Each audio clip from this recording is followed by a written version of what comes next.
Yes, we are so blessed this morning na tayo po ay nabiyayaan ng salita po ng Panginoon. So bago po siguro ako magsimula, ako naman po ay mag-aalay din po ang aking personal na panalangin para po sa ating lahat, para at least kahit na paano po pinakamainam na hingin po natin ang paggabay at blessing po ng ating Panginoon sa ating pagsusunod na tatalakayin ngayon. So, Ama naming Yahweh, Ama naming Jehovah, maraming salamat sa araw na ito na inyong pinagkaloob upang kami po ay mag-aral ng inyong salita na siya namin nagsisilbing daan sa mundong ito na nababalot ng gawain ng isa na masama. Ama, patuloy namin hinihingi na kami ay inyong palakasin, kami ay inyong patatagin ng inyong salita upang kami ay patuloy na lumakad ng matuwid sa mundong ito, Ama.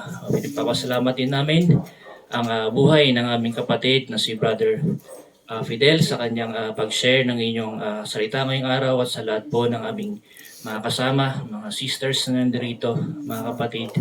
Maraming salamat po at alam ko po na may dahilan kung bakit po tayo ay pinagtagpo-tagpo.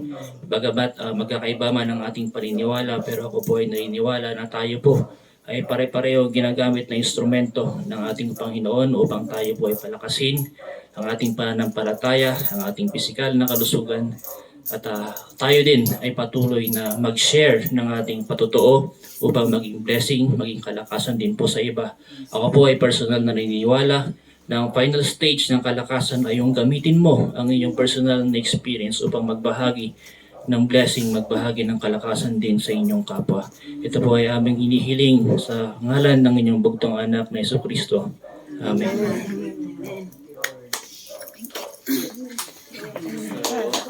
Ayun po. Ako po ay naimbita ni Manang Aida na sumama po dito.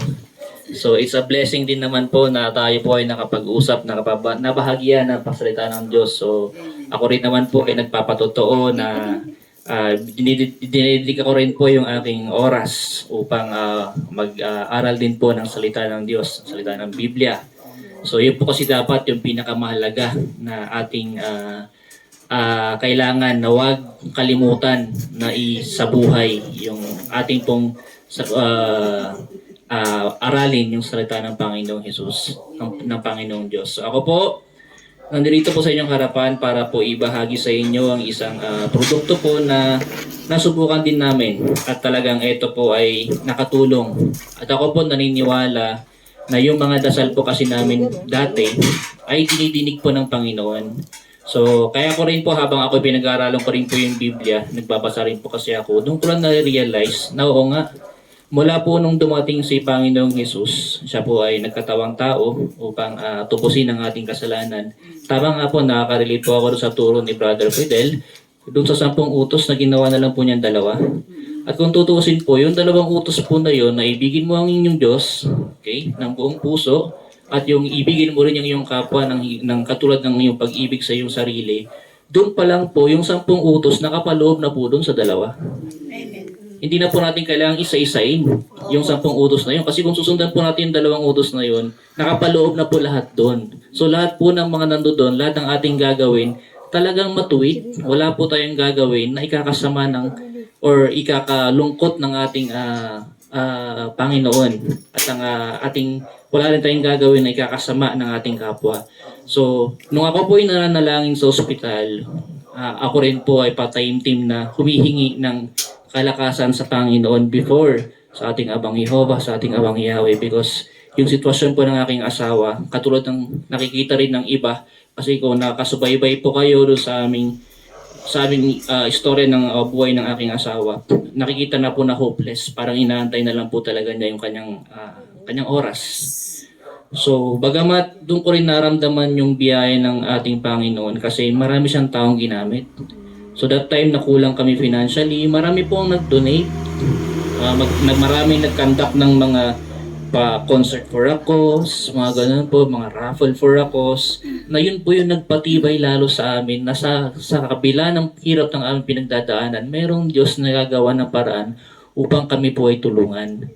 Hanggang sa dumating po sa point na sa frustration ko rin po, dahil nandoon naman po na nagdadasal kami, nananalig kami, Pero syempre, kailangan kasi makita natin yung mag-manifest yung paggaling ng kanyang pangangatawan. So marami pa kami mga sinubukan na mga alternatibong paraan na mga supplement upang makatulong sana sa aking asawa. Hindi ko na po babanggitin yung mga yon, sobrang dami na po, halos lahat. So baka nagamit ko na rin po yung iba po doon. Hanggang sa makilala ko po ito, produkto na ipinakilala ko rin kay Ate Aida.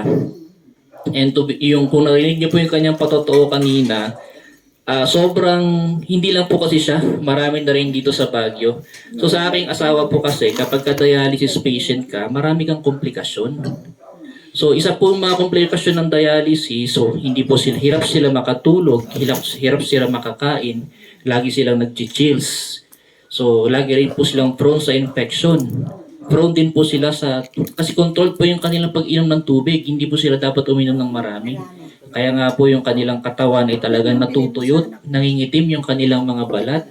Ang daming komplikasyon, laging mababa ang kanilang immune system, mababa ang kanilang hemoglobin, dahil nga po yung kanilang kidney, hindi na po siya nagpa-function, so hindi siya nagpo-produce ng red blood cell, na yun sana yung dahilan para tumaas yung kanilang immune system. So hanggang sa nakita ko po itong produktong ito at inaral ko po siya, so nakita ko po na meron siyang science base, meron siyang clinical study na talagang nakapaloob doon kung bakit, ano ba yung dahilan kung bakit tayo ay nagkakasakit. Doon kasi kung babalikan natin, ang mga tao ang haba ng kanilang buhay. Kasi for the reason po, ang ating pagkain, ang kanilang pagkain before compared sa mga pagkain natin ngayon kasi marami na pong preservatives, may mga insecticides, marami ng mga harmful toxins na nakaka-apekto sa ating kalusugan. Ganon din ang ating hangin. Kung ang hangin noon, okay pa, fresh pa lahat. Ngayon po, polluted na ang ating atmosphere. Butas-butas na. So wala na tayo halos nakukuha ang vitamin D sa sinag ng araw. More on radiation na po yung nakukuha natin. And then of course, yung ating tubig. Dati, kahit yung bukal, di ba, pwede natin inumin. Yung ubbog ang iniinom namin before. And right now, ang tubig natin, nako-contaminate pa. Recently, last month, or this month ata, na-declare na gastroenteritis breakout dito sa Baguio kasi marami. Contaminated na rin natin tubig. So sabi nga po nila, yung tatlong yun ang pinaka-importante na kailangan natin. Pagkain, tubig, hangin. Nabiyaya lahat yan sa atin ng Panginoon.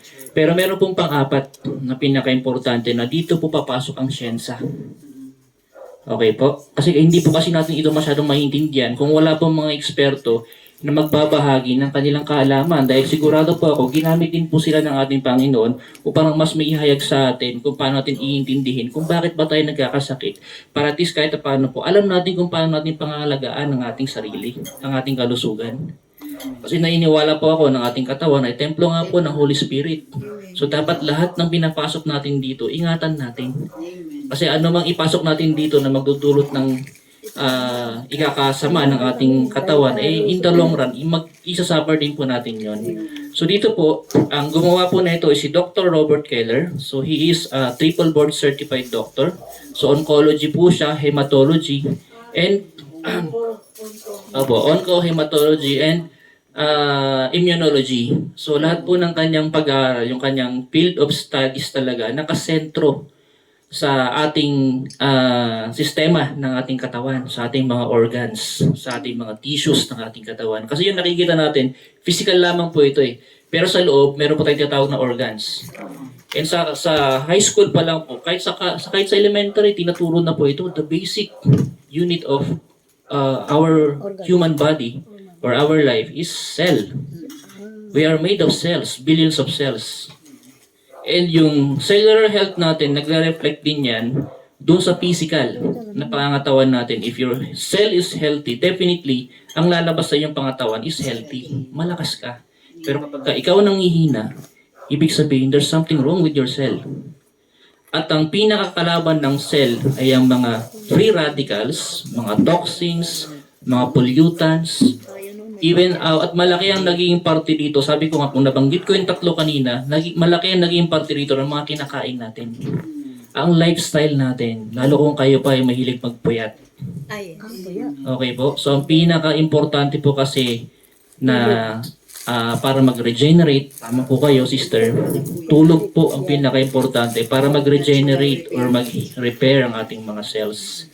And there is one, natutoktasan ng doktor na ito na pinakakailangan ng ating katawan. Nasa katawan na pala natin. Kaya pala noon, sinasabi nila na our body can heal itself. And that is true. Nasa katawan na pala natin yon. And yung pinaka-importante na yon is what we call amino acid po siya. Amino acid, ang tawag sa kanya is glutathione. So combination po ito ng tatlong klaseng amino acid, the glycine, the glutamine, and the cysteine. So yun po yung nasa katawan na po natin pala. So yung mga kinakain natin ng mga berries, mga fruits, mga ganyan, vegetables na mayaman sa antioxidants, nakakatulong po sila, but it's not enough. Because according to the study of Dr. Robert Keller, as we age 20 and above, yung natural production ng katawan natin ng glutathione humihina. Naturally humihina siya. Kaya pala ganun, nung 20 years old ka, very energetic, malakas, maliksi, nagka-30, medyo parang madali nang mapagod, nag-40, may mga aray-aray na, nag-50, hirap na. Kaya po yung lifespan ng tao, ibibihiran na po yung umabot ng 70, 80, karamihan ngayon 30. Ang nakakashock, inaatake ng puso at the very young age. So ito po yung pinaka-reason nakita ni Dr. Robert Keller na bumabagsak talaga yung natural production ng katawan natin ng glutathione.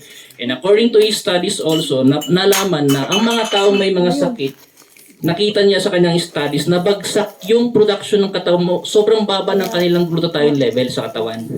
So kaya po, nung nag-conduct sila ng clinical study, itinest nila yung product na yan sa mga tao may mga sakit, sa may mga normal, may mga HIV, tumaas po ng halos doble or triple yung production ng kanilang katawan ng glutathione.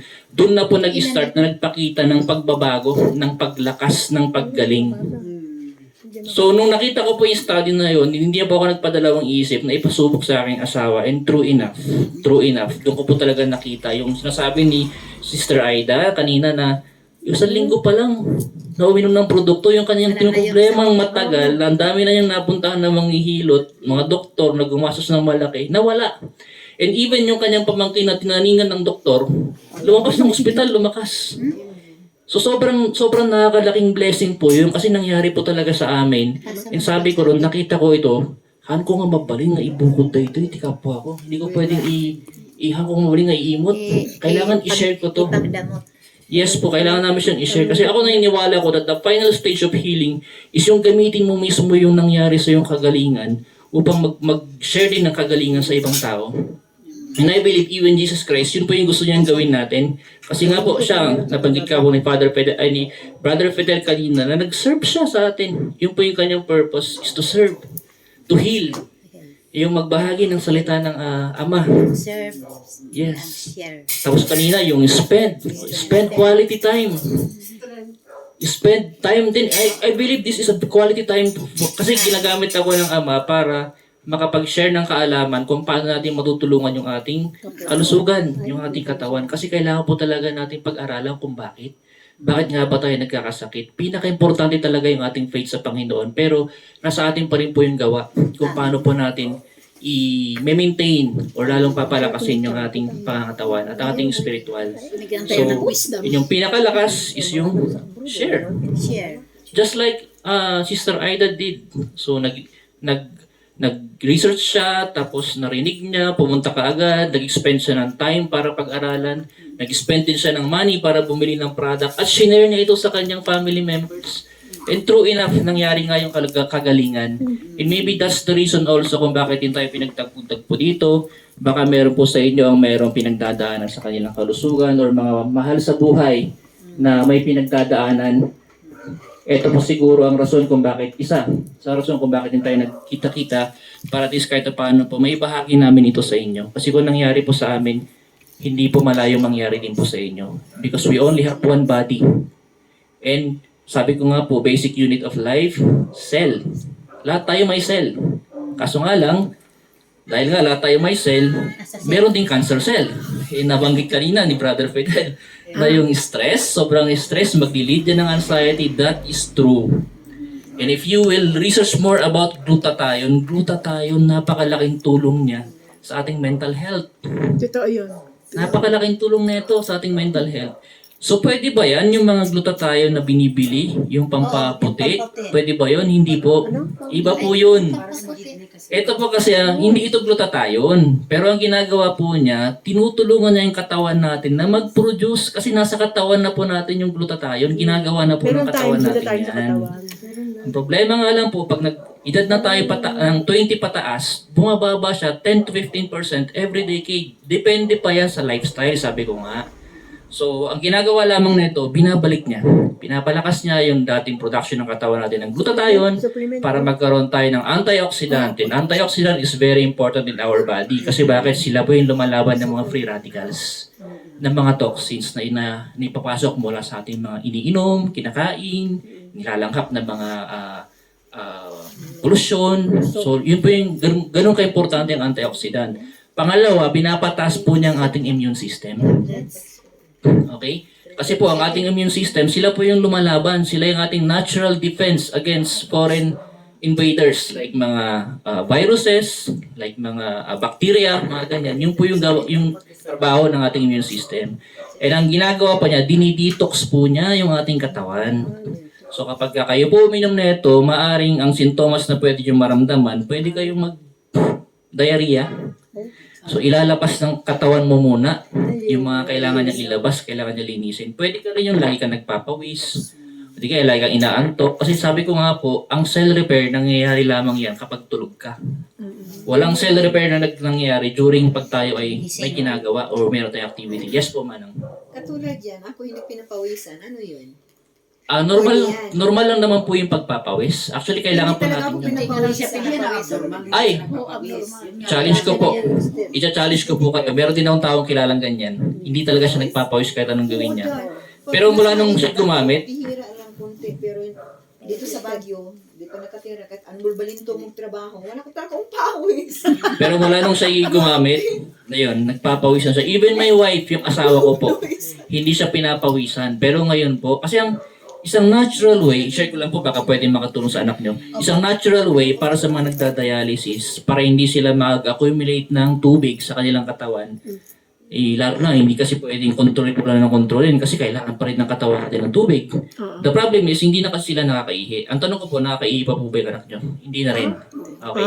So, ang method po na ginagawa namin dyan, umiinom pa rin yung asawa ko ng tubig. Mainom pa rin siya pero limitado. Oo, nandun pa rin, sinusunod pa rin naman. Pero minsan sumusobra kami dun sa limit. Pero meron kaming ginagawa. Yung product kasi na to nakakatulong para magpapawis siya. Tapos, nagsusuot siya ng makapal para lalo siyang pagpawisan. Kasi po, ang purpose lang ng dialysis talaga, since yung katawan mo, yung kidney mo, hindi na nga siya nakapag-produce ng hemoglobin, hindi niya na-filter yung dugo, kaya yung creatinine, tsaka mga iba pang mga hindi dapat tumaas. Naiipon lang yun sa ating dugo. Supposed to be dapat pag gumagana ng kidneys mo, naiihi natin yun. Kaso nga hindi na. And another good news, yung asawa ko pala, 8 months na umiinom. Ngayon po, meron nang lumalabas na ihi. Ay, dati hindi siya. Dati wala po talaga. Wala nung siya nag-dialysis na hinto yung kanyang pag-ihi. Hindi ko po alam kung bakit gano'n. Kung ano yung study doon bakit. Mula nung siya nag-dialysis, huminto yung kanyang pag-ihi. Pero nung siya gumagamit po nito, unti-unti nagkakaroon ulit ng ihi. So it only means na yung dinidiscuss ko kanina na cell repair, yung damage na cell or tissue sa kanyang kidneys, unti-unting nakaka-recover. So kapag kasi naka-recover yun, babalik yun sa dating function niya, makakaihi ka ulit. So hindi mo na kailangan mag-dialysis once nakakaihi ka na. Kasi bakit? Sabay yun. Ang iyong BUN bababa, ang iyong creatinine bababa, ang mga potassium bababa. Hindi kasi pwedeng laging mataas yung mga yan kasi lason po yan. So pwede po kayong ma-poison. Anyway, kung halimbawa mag-take yung anak ko, hindi siya conflict sa kanyang mga tinitik na Wala pong problema. Yung asawa ko po 11 yung kanyang maintenance. Andyan yung carvedilol, andyan yung losartan, telmisartan, latatarang sartan kasi high blood din siya. Opo. At saka yung Amlodipine. Amlodipine, opo, meron din. Ang amlodipine may effect pa sa mga dialysis patient. Nakakalong manas, nakamanas lalo ang clozapine. Hindi nag-amlo yung anak ko, yung losartan. Losartan, okay po yun kung high blood din siya. Clopidogrel, tapos yung carvedilol. Carvedilol para sa heart niya po yan. Nag-ipo. Po? Nag-ipo siya. Ipo, kailangan po talaga yun kasi nga po, pang ano yun, para mag-create yung katawan niya ng hemoglobin. Ayun simvastatin. Kailangan po yun. Mayroon pang isa. Si Villamer. Ano po? Simvastatin. Si Vilamir para po sa potassium po yun. Ano po? Simvastatin. Simvastatin para sa cholesterol yan. Oo, basta tatin, cholesterol. Pang cholesterol, baka high blood po. So bad cholesterol. Dalawa kasing klase ng cholesterol. Bad. LDL tsaka HDL. Okay, so yung LDL yun yung bad. Okay? Lechon de leche. So, yun po yung kailangang kontrolin. Lechon de leche, LDL. Lechon ka LDL. Lechon de leche. Lechon de Ang leche. ibig sabihin ng LDL, glutamic acid. No, Yeah. lechon de leche.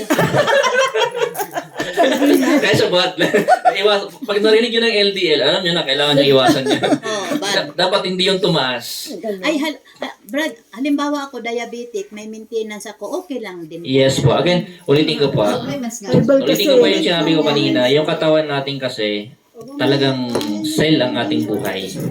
Okay? Siyempre, of course, with the Holy Spirit, cell pa rin. Kapag hindi healthy yung cell mo, magre-reflect sa katawan mo yan. So ngayon, yung cell, yung kung aalala natin mabuti, we have organs in our body. Okay?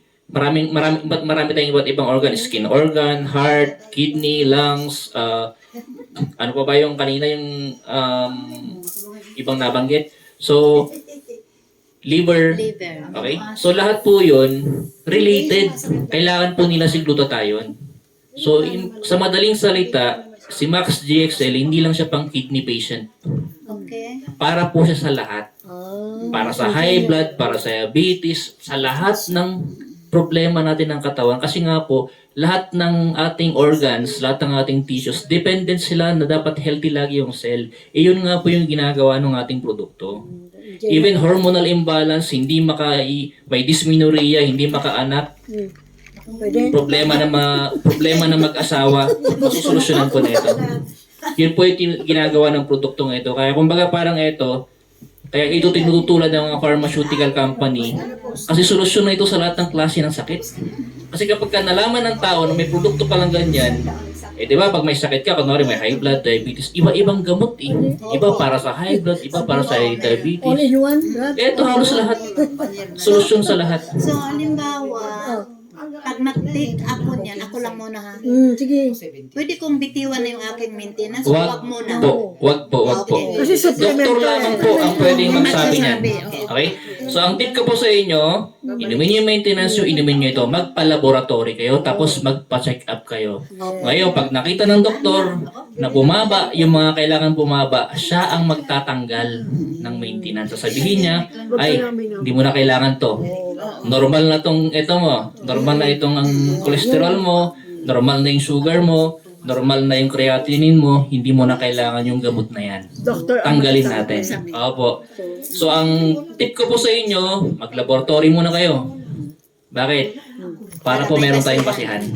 Tapos tsaka kayo minom na ito. And then, after nyo minom na ito, dalawang buwan, 3 buwan, magpa-laboratory ulit kayo para makita natin kung meron nagbabago. Pero sa dialysis patient, sigurado ako meron. Kasi bakit po? Every month, nagla-laboratory sila. Required po yun. Required yun. So kapag sa anak nyo ipapagamit, makikita mo yung difference. Ang unang bababa dito, creatinine. Tataas, hemoglobin. So meron kaming pasyente, ganoon din dialysis patient, na dapat ooperahan worth 285,000 yung kanyang operation. Ito lang yung ininom niya. Yung si Ma'am Russell, nagte-thank you sa GC natin na hindi niya na kailangan maoperahan. Kasi bakit? Nakatulong sa kanya yung Max GSL. Excuse me po, yung misis mo po ngayon, hindi na nagdayan. Hindi na. Nagda-dialysis pa rin po. Tignan mo na yung Okay, kasi nga itsura po niya. sabi ko, hindi siya makaihi. Oo. So wala pong way para mailabas po yun, kundi through Pero ngayon dialysis. mayroon ng kunting May pakonti-konti. Ang kagandahan, lahat ng komplikasyon nawala.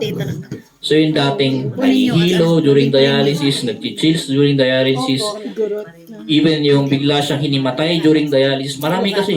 Di mo nga alam eh, kahapon malakas ka.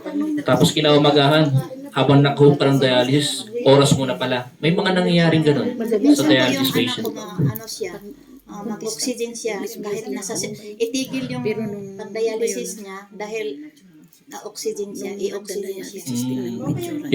Yung wife ko po ganun din. Lahat nga po sinubukan na namin eh. Kasi dati nagtitipid ako sa oxygen. Mahal kasi ang oxygen. Pero meron kami. Meron kaming oxygen. Baka kailangan nyo, pwede kong pahiram. May oxygen tank po kami. Bumili din ako ng oxygen concentrator. Napeke pa pala ako.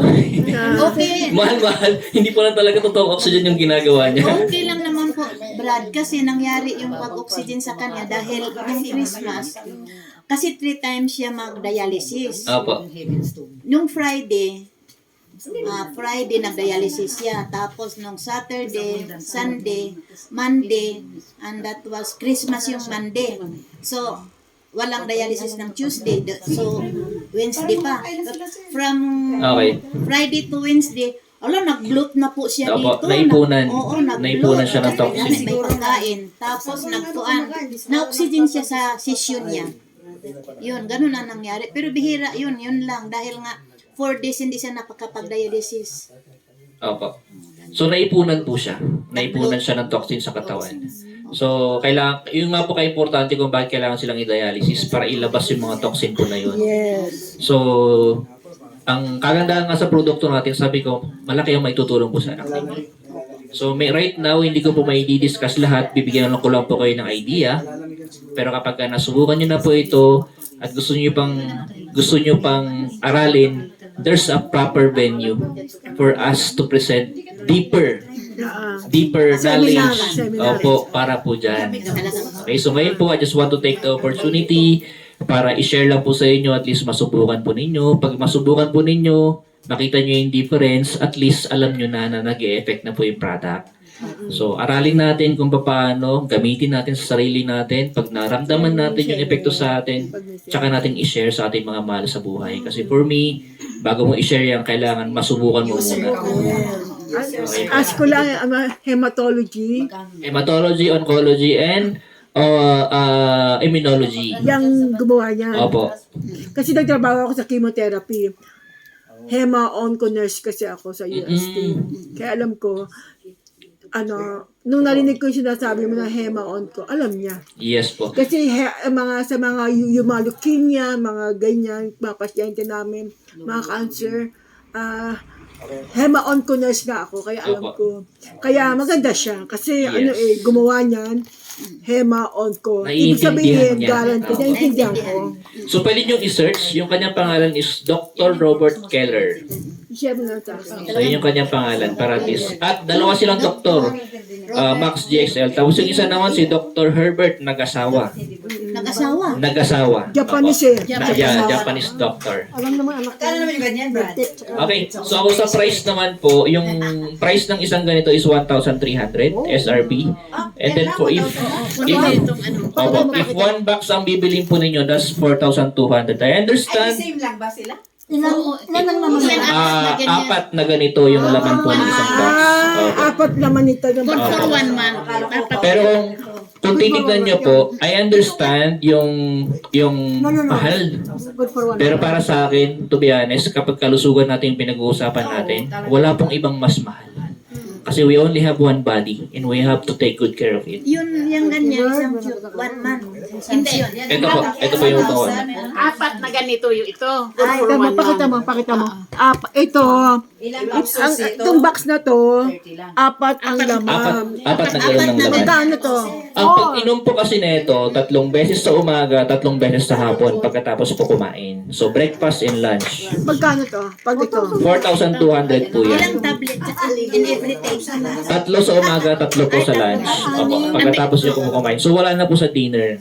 2 beses lang po. So, 3 capsules morning, 3 sa hapon. So, parang kung susundin nyo yung recommended, yung isang ganito po, good for 1 week. So, kapag kayong 4, good for 1 month. Opo. Hindi pwede. Halimbawa, magtipid. 3 times a day, 1 tablet. Walang tipid-tipid yan. Hindi, puro ano pa, para makita mo yung ipik.